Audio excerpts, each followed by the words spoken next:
Back to our channel friends, मैं सबका अपने चैनल स्टॉक्स फॉर लाइफ पे बहुत स्वागत करता हूँ। Welcome to STFL family. Day film number से वो पता है कि शाम को हमारी एक वीडियो आती है स्टॉक फटाफट या फिर न्यूज़ फटाफट, जहाँ पे वीडियो एक चर्चा ने कौन स्टॉक में क्या न्यूज़ आ रही है और क्या बेस्ट बाइंग लेवल इमर्ज हो रहे हैं। इतना मैं आप सबके लिए होमवर्क करके लाता हूँ। उससे रिक्वेस्ट है वीडियो के एंड तक बने रहे, क्योंकि आज के दिन बहुत बड़ी बड़ी अपडेट्स हैं। चैनल फर्स्ट टाइम होंगे सब्सक्राइब कर सकते हैं। इस तरह क्वालिटी कंटेंट को सबसे पहले एक्सेस करने के लिए now without delaying any for time let's begin. बात की जाए बाजार की, ठीक ठाक मूड हमें बाजार का देखने को मिला और इसी बीच में दोस्तों FIS के ट्रिमेंडस सेलिंग में थोड़ी बहुत पॉज लगते हुए देखने को मिल रही है। आज 6 अक्टूबर फ्राइडे का दिन है।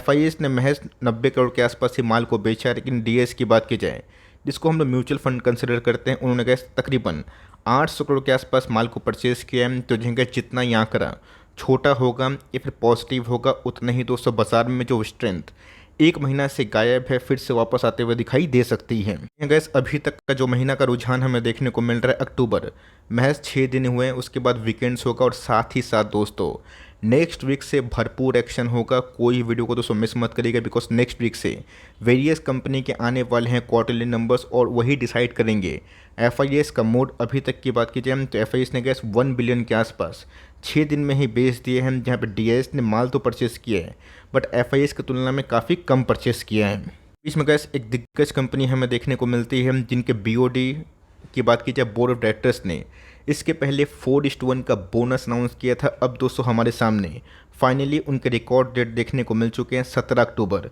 ये बहुत ही इंपॉर्टेंट डे होने वाला है, जिस डेट पे बहुत सारे एक्शंस होंगे। लेकिन यस, ये कंपनी की बात की जाए काबिल तारीफ कंपनी दिखाई पड़ती है। गैस कामा होल्डिंग को लेके मैंने बहुत बार कवरेज दी है और यही बताया है कि कामा होल्डिंग किसकी पेरेंट कंपनी है, दिग्गज कंपनी SRF की। और आप सबको अच्छे से पता है कि दिग्गज कंपनी जितनी भी हो गई, चाहे वो बजाज फाइनेंस की बात की जाए, उनकी पेरेंट कंपनी बजाज फिनसर्व है, उसकी पेरेंट कंपनी बजाज होल्डिंग है। तो सेम दोस्तों SRF की बात की जाए, आप सबको अच्छे से पता है किस कंपनी को लेके हमारी कंटिन्यूसली कवरेज रही है।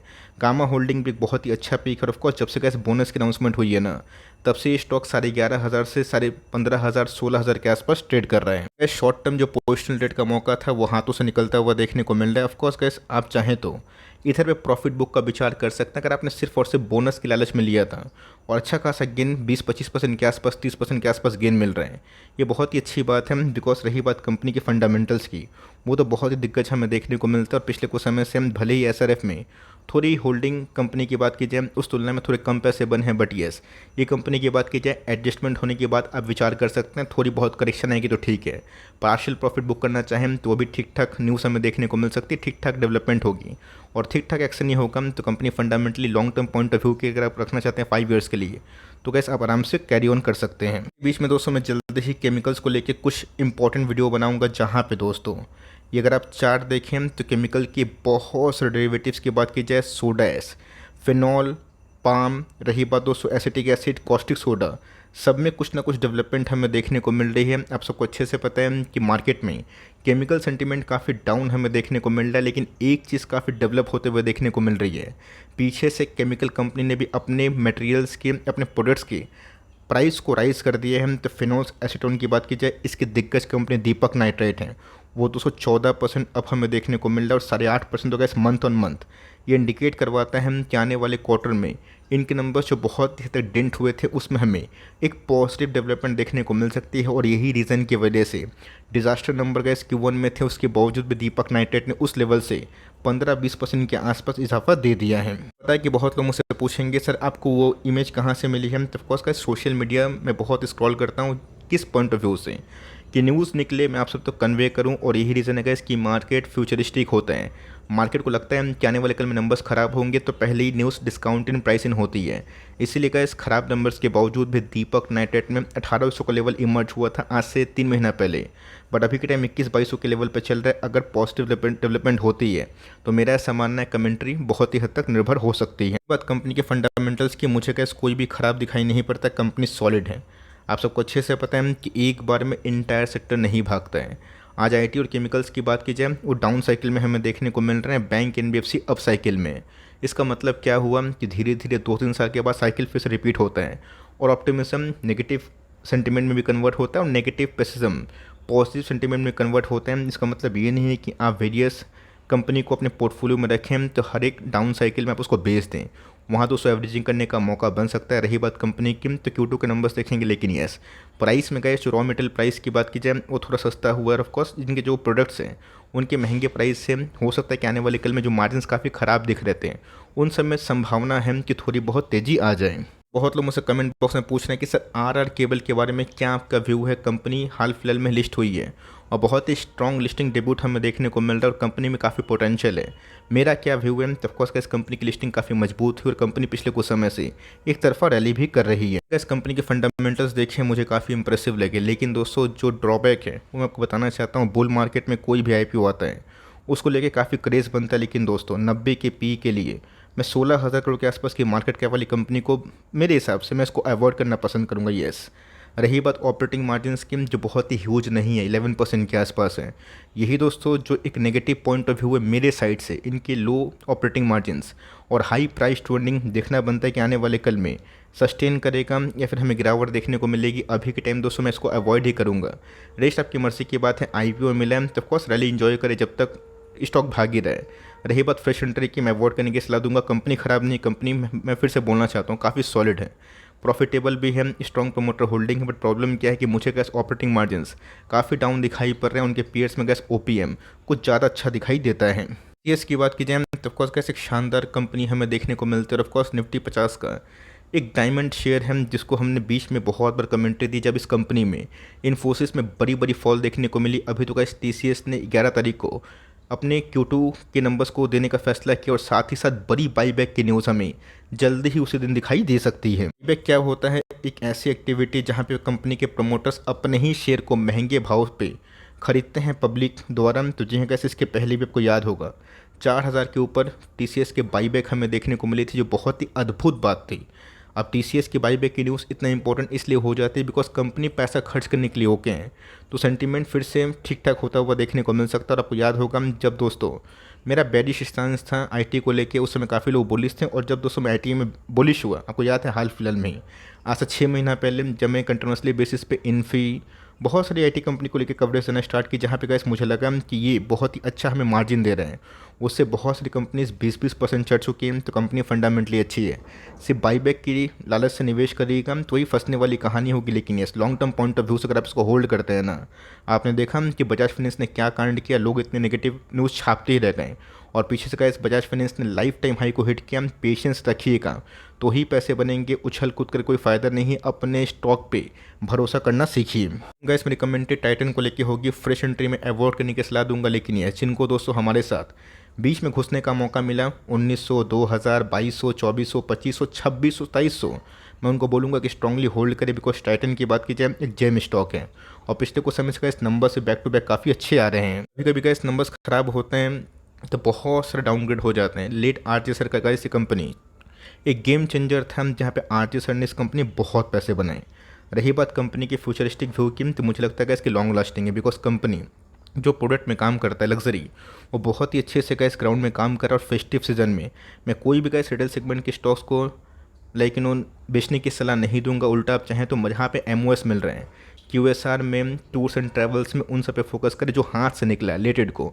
ऐसा नहीं है कि सिर्फ इसी में ही खरीदना है। जब इसमें गैस खरीदने का मौका आया था तब लोग उधर पे ना काफ़ी स्केप्टिक थे। इधर पे गैस यही सब स्टॉक जो कि निफ्टी 50 में होते हैं ना, इसमें एंट्री सबसे इंपॉर्टेंट होती है। एंट्री अगर आप सही लेवल पे खरीद लेते हैं ना तो अल्फा ज़्यादा बनता है, तो ऑफकोर्स पुराने निवेशक को फ़ायदा हो रहा है। बट यहाँ पे गैस मुझे कोई MOS दिखाई नहीं पड़ रही है। हो सकता है कंपनी 4,000 के आसपास चली जाए, आप बोले कि सर आपने तो कमेंट्री दी थी, तो ऑफकोर्स MOS नहीं मिल रहा है मुझे। और मुझे गैस मार्जिन सेफ्टी पे खरीदना कुछ ज़्यादा पसंद है, तो आपकी मर्ज़ी की बात है, आप चाहे तो कर सकते हैं। बट इधर पे मैं फोमो बाइंग की सलाह नहीं दूंगा, उल्टा प्रीवियस जो बाइंग है उसको आप कंटिन्यू करें और चाहते हैं कि दिवाली में प्रॉफिट बुक करके कुछ लक्ष्मी जी को घर वापस ले जाएं, तो हो सकता है कि बहुत लोग खरीदेंगे मुहूर्त में, आप बेचने का ही प्लानिंग कर सकते हैं। टियर टेक की बात की जाए मैं तो उसको बहुत ही क्लोजली इस क्वार्टर में मॉनिटर करूंगा बिकॉज आपको अच्छे से पता है कि इस कंपनी ने 1500 के आसपास जो बॉटम हिट किया था उसके बाद सीधा 2800 के लेवल से हमें दिखाई दिए थे। पीछे बहुत ही बड़े बड़े कारण हैं, जैसे कि चंद्रयान हमारा प्राइड, हमारा बात कीजिए दोस्तों कि हमारा गर्व है। MTR की बात की जाए तो ऑफकोर्स का इस चंद्रयान के लॉन्च के बाद, सक्सेसफुल लॉन्च के बाद आप सबको अच्छे से पता है कि पीछे से इनकी कमेंट्री बहुत ही स्ट्रॉन्ग हमें देखने को मिल रही थी। इनके MD और CEO ने बता दिया आने वाले कल में इंडिया साइंस एंड टेक्नोलॉजी में सबको डोमिनेट करेगा और उसमें एम टी जैसा प्लेयर ना लॉन्ग टर्म में काफ़ी अच्छा काम करेगा, तो एस आई पी के तहत धीरे धीरे ऐड करे एक आध दो, और कभी भी बड़ी गिरावट होती है तो बड़ी पारी आप खेल सकते हैं। बीच में तो कैसे ये सब कंपनी ना जब पुराने भाव पे वापस लौटी थी तो लोग इंटरेस्टेड थे ही नहीं, बट जब फिर से लाइफ टाइम हाई लगाएगी तो लोग फिर से दौड़ेंगे मारेंगे। तो मेरे हिसाब से कैसे कंपनी अच्छी है। पुरानी बैंक आपके पास है, कंटिन्यू करें, 1000 के आसपास हमने परचेज़ किया था आज से 2-2.5 साल पहले जब इनके आईपीओ आए थे। उसके बाद कंपनी गैस अभी तक 2 गुना 2.5 गुना हो चुकी है। यानी की बात की जाए, ये भी कैसे एक स्पेशल केस आपको याद होगा कि 200 के ऊपर जब ब्रेकआउट हुआ था, मैंने बहुत बार कवरेज दी और मेरा ऐसा मानना है कि आने वाले दिनों में गैस देवयानी में एक स्ट्रॉन्ग ब्रेकआउट की संभावना हो सकती है। गैस बात संभावना पे मैं क्यों बोलता हूँ, ऑफकोर्स गैस डायरेक्ट की बात की जाए कि ऐसे ही होगा, ये पॉसिबल नहीं है। स्टॉक मार्केट में हम लोग जो चाहते हैं ना एग्जैक्टली वही होता है, उससे अच्छा होता है। लेकिन दोस्तों ये कब होगा किसी को पता नहीं, कभी कभी डिले हो जाते हैं। बीच में तो गैस कंपनी 135 के लेवल पे आई थी और 160 के लेवल से मैंने कंटिन्यूसली बेसिस पे इसको कवरेज दी है। उस लेवल से गैस कंपनी ऑलरेडी 30% चढ़ चुकी है, और 200 के पहले भी गैस मैंने ब्रेकआउट के तौर पे इसको प्रकाश पाइप को कवर किया था। ऑफकोर्स गैस प्रकाश पाइप ने उसके पहले भी ब्रेकआउट दे दिया है। इस कंपनी में थोड़ा बहुत पुल बैक हुआ था, बट कंपनी अच्छी है। अगर 200-235 का रेंज से निकलती है तो मेरा ऐसा मानना है कि फॉरवर्ड 2 क्वार्टर में शायद कंपनी 280 से 300 के लेवल पे भी ट्रेड कर जाए। एक ग्रीन की बात की जाए, जी हाँ गैस, एक सॉलिड कंपनी हमें दिखाई पड़ती है जिनको सोलर पावर इंस्टॉलेशन की बात की जाए, इनके ऑर्डर बुक्स की बात की जाए, भरपेट भरते हुए देखने को मिल रहा है, जो इनके लिए, इनके शेयर होल्डर्स के लिए बहुत ही अच्छी खबर मानी जाएगी। याद होगा दोस्तों जब केपीआई ग्रिड की बात की जाए 800-900 के लेवल पे था, मुझे अभी भी गैस मुझे वानी याद है। उस समय दोस्तों आपको याद है बीच में कंपनी गिरी थी, 25-30% के आसपास गिरावट हुई थी। बहुत लोग कमेंट किए थे, बोलेंगे कि सर अभी तो वही प्राइस है, लेकिन दोस्तों बोनस भी हुआ था ना, मतलब आम के आम गुठलियों के दाम शेयर भी डबल हो गए, और आपके प्रॉफिट की बात की जाए वो भी डबल होता हुआ देखने को मिल रहा है। और यहाँ पे दोस्तों कंपनी फिर से एक नए ब्रेकआउट के लिए रेडी है, तो पुराने निवेशक को बहुत ही फ़ायदा होगा। लेकिन यस, अगर आप इसको 5 साल 10 साल होल्ड कर पाएंगे तो स्टैगर्ड वे बाइंग करें। 100 स्टॉक खरीदना है तो 5-5 स्टॉक, 10 स्टॉक, 15-15 स्टॉक करके धीरे धीरे, कोई जल्दीबाजी नहीं है, आप इसको ऐड कर सकते हैं। कंपनी में बड़ी गिरावट होगी तो बड़ा माल उठाइएगा। लेकिन यस, अगर आप खरीदना चाहते हैं तो कंपनी फॉर लॉन्ग टर्म काफ़ी फ्यूचरिस्टिक है। 3.5 करोड़ के आसपास की मार्केट कैप है, लेकिन दोस्तों एक समय यही कंपनी ना 80% डाउन थी। तो क्या आपके पास वो गट्स हैं कि छोटी मोटी कंपनी में अगर एक बेयर मार्केट 2 साल के लिए हो तो मैं कैसे सर्वाइव करूंगा, वही का एस आई पी सबसे मूल मंत्र है। आपको डर लग रहा है तो अवॉइड करें, बट फ्रेश एंट्री की बात की जाए ये तभी करिएगा जब कम से कम 5 साल होल्ड करने की ताकत हो, और स्टैगर्ड वे में चाहे तो कर सकते हैं। आप पुराने निवेशक की बात की जाए स्ट्रांगली इसको कंटिन्यू करके चल सकते हैं। वीबीएल की बात की जाए, देखते हैं दोस्तों इस क्वार्टर में नंबर्स कैसे होते हैं। ऑल्दो गाइस वीबीएल अपने Q2 के नंबर्स के पहले 3-4-5 दिन पहले ही 975 के आसपास, 974 पॉइंट समथिंग के आसपास लाइफ टाइम हाई को हिट किया था। कल मैंने एक वीडियो शेयर की थी कि कैसे एक छोटी कंपनी को कोका कोला से टाई अप होने के बाद एक बड़ा डील मिल सकता है। आपने उस वीडियो को नहीं देखा तो मैं रिक्वेस्ट करूंगा कि कल की सबसे लास्ट वीडियो ऐसे नेक्स्ट मल्टीबैगर जो हमने आइडेंटिफाई करी उसको जाकर चेक करें। लेकिन यस, वीबीएल की बात की जाए एक अच्छी कंपनी है, लेकिन दोस्तों एक शॉर्ट टर्म जो रेड फ्लैग है ना, कल के दिन की बात की जाए पेप्सिको और ऑफकोर्स कोका कोला में अच्छी खासी फॉल विटनेस होते हुए देखने को मिली। मुझे लगा था कि आज गिरेगा, लेकिन आज गिरा ही नहीं।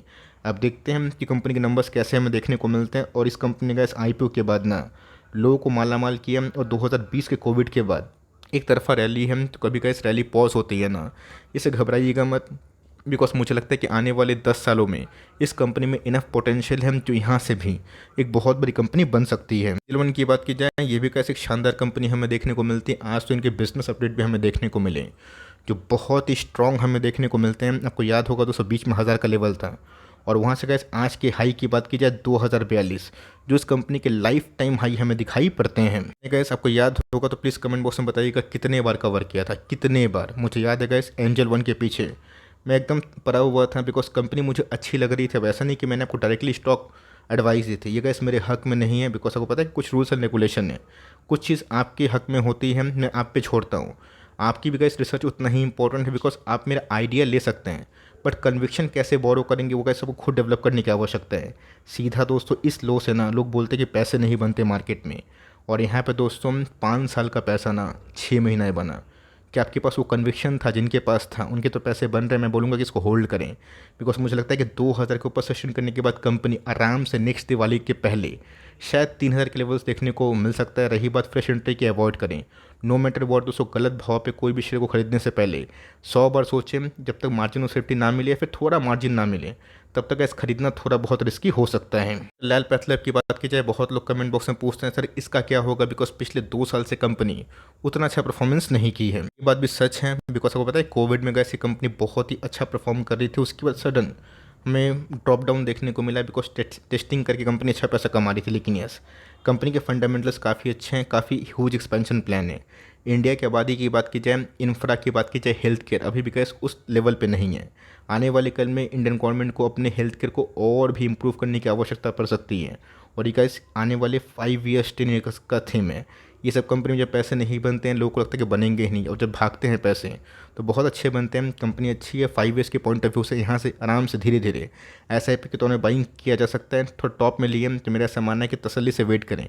कंपनी फंडामेंटली अच्छी है और बहुत ही अच्छा रोबस्ट एक्सपेंशन प्लान हमें दिखाई दे रहा है। टेक महिंद्रा बैंक की बात की जाए तो जो CA और HDFC बैंक अभी के टाइम पूरे इंटायर बैंकिंग स्टॉक्स में सबसे लेगार्ड कैटेगरी में है। अभी तो कैसे मैं देख रहा हूँ कि बहुत सारे लोगों का ना फेवरेट PSU बैंक्स हो चुका है। रीज़न साफ है, बिकॉज PSU ने पिछले कुछ समय से बहुत ही अच्छे पैसे बनाए हैं। मतलब ये नहीं दोस्तों कंपनी ख़राब हो गई, मैंने क्या बताया कि चीज़ वही लोग करते हैं ना जिनको ये लगता है कि कोई कंपनी अगर नहीं चल रही है शॉर्ट टर्म में तो वो ख़राब हो गई, अगर नहीं चल रही है ना दोस्तों तो बहुत पैसे डिस्ट्रॉय भी नहीं हुए। और कंपनी का जो प्राइस टू बुक है वो भी कम हो चुका है। प्राइस टू अर्निंग एक समय ना 24-26 के आसपास था, 21 के आसपास है। ऑल दो जो कोटेक साहब का इस्तीफ़ा था, बहुत लोग उससे नाराज़ हो गए और बहुत लोग उससे स्केप्टिक हो गए। बट मैंने क्या बताया कि हमेशा का इस लाइफ टाइम तक CEO MD लोग नहीं रहते हैं। इनका जब कार्यकाल ख़त्म हो जाता है तो पर्सनल कॉज के वजह से ये इस्तीफ़ा देते हैं। लेकिन यस, मेरे हिसाब से गैस फॉरवर्ड 5 ईयर्स के लिए HDFC बैंक और कोटक महिंद्रा बैंक मुझे मार्जिन ऑफ सेफ्टी पे दिखाई पड़ता है। ऑल दो कोटक थोड़ा एक्सपेंसिव है, लेकिन कंपनी भी फंडामेंटली काफ़ी अच्छी है। अगर आपने तसल्ली से होल्ड किया है थोड़ा और सही। बट मेरा ऐसा मानना है कि बैंकिंग के 2 स्टॉक कोटक महिंद्रा बैंक और HDFC बैंक अभी के टाइम मुझे प्योर MOS पे दिखाई दे रहे हैं। फ्यूचर पेंट की बात की जाए तो जो भी फ्रॉड था बोनस के पहले वो निकलता हुआ देखने को मिला। जिन्होंने 500 के आसपास बाइंग करी थी तब ऑफकोर्स कैसे उनको निकलने का ही मौका मिला था। कंपनी की ऑफकोर्स कैसे बोनस एडजस्ट हुआ, इसलिए प्राइस थोड़ा डाउन देखने को मिल रहा है, वरना प्राइस इतना डाउन दिखाई नहीं पड़ता। मैंने क्या बताया दोस्तों कि मार्केट में पैसे बनते हैं लेकिन टाइम देना पड़ता है। अब जिनको बस बोनस के पहले निवेश करने का मन था, पोजिशनल ट्रेड, वो निकले। बट अब दोस्तों जो बाइंग लोग करेंगे और जो बाइंग करके बैठे हुए हैं ना, वो कन्विक्शन टेस्ट है। कंपनी के नंबर्स काफ़ी इनलाइन थे, कंपनी के प्लान काफ़ी रोबस्ट हैं। तो मेरे हिसाब से गैस लॉस बुक करने का कोई ज़रिया नहीं होता। ख़राब कंपनी होती है मैं आपको साफ साफ बोलता, बट कंपनी अच्छी है। ये मुथूट फाइनेंस और ये बहुत सारी कंपनी सभी के टाइम चल नहीं रहे हैं, बट अब चलेंगे तो बहुत ही अच्छे पैसे बना के ज़रूर देंगे। पेलेपोर्टिव्स की बात की जाए, ये भी कैसे शानदार फंडामेंटल वाली कंपनी, और उसको लेकर मैंने बहुत बार कमेंट्री भी दी है। पिछले कुछ समय से गैस कंपनी बहुत ही अच्छे पैसे बनाया, घुसने का मौका भी नहीं दिया। आपको याद होगा 14-15-1600 के लेवल पे मैंने कवर किया था, उसके बाद कंपनी बोनस भी दी और फिर से प्राइस उसी लेवल पे आ चुका है। तो कंपनी के जो बिजनेस अपडेट है बहुत ही अच्छे हैं, और बायो एंड डिस्क आप चाहें तो फार्मूला यूज़ करके आप इसको आराम से एकोमोडेट कर सकते हैं। इस अपडेट थी, आई होप गैस मेरे वीडियो आपके लिए हेल्पफुल था। कंटेंट सही लगा तो प्लीज़ लाइक करिएगा, चैनल फर्स्ट टाइम होंगे सब्सक्राइब करके बेल आइकन को प्रेस करना भी ना भूलिएगा। तो गैस मिलते हैं जल्दी ही, तब तक के लिए bye. Thanks for listening friends, God bless you all.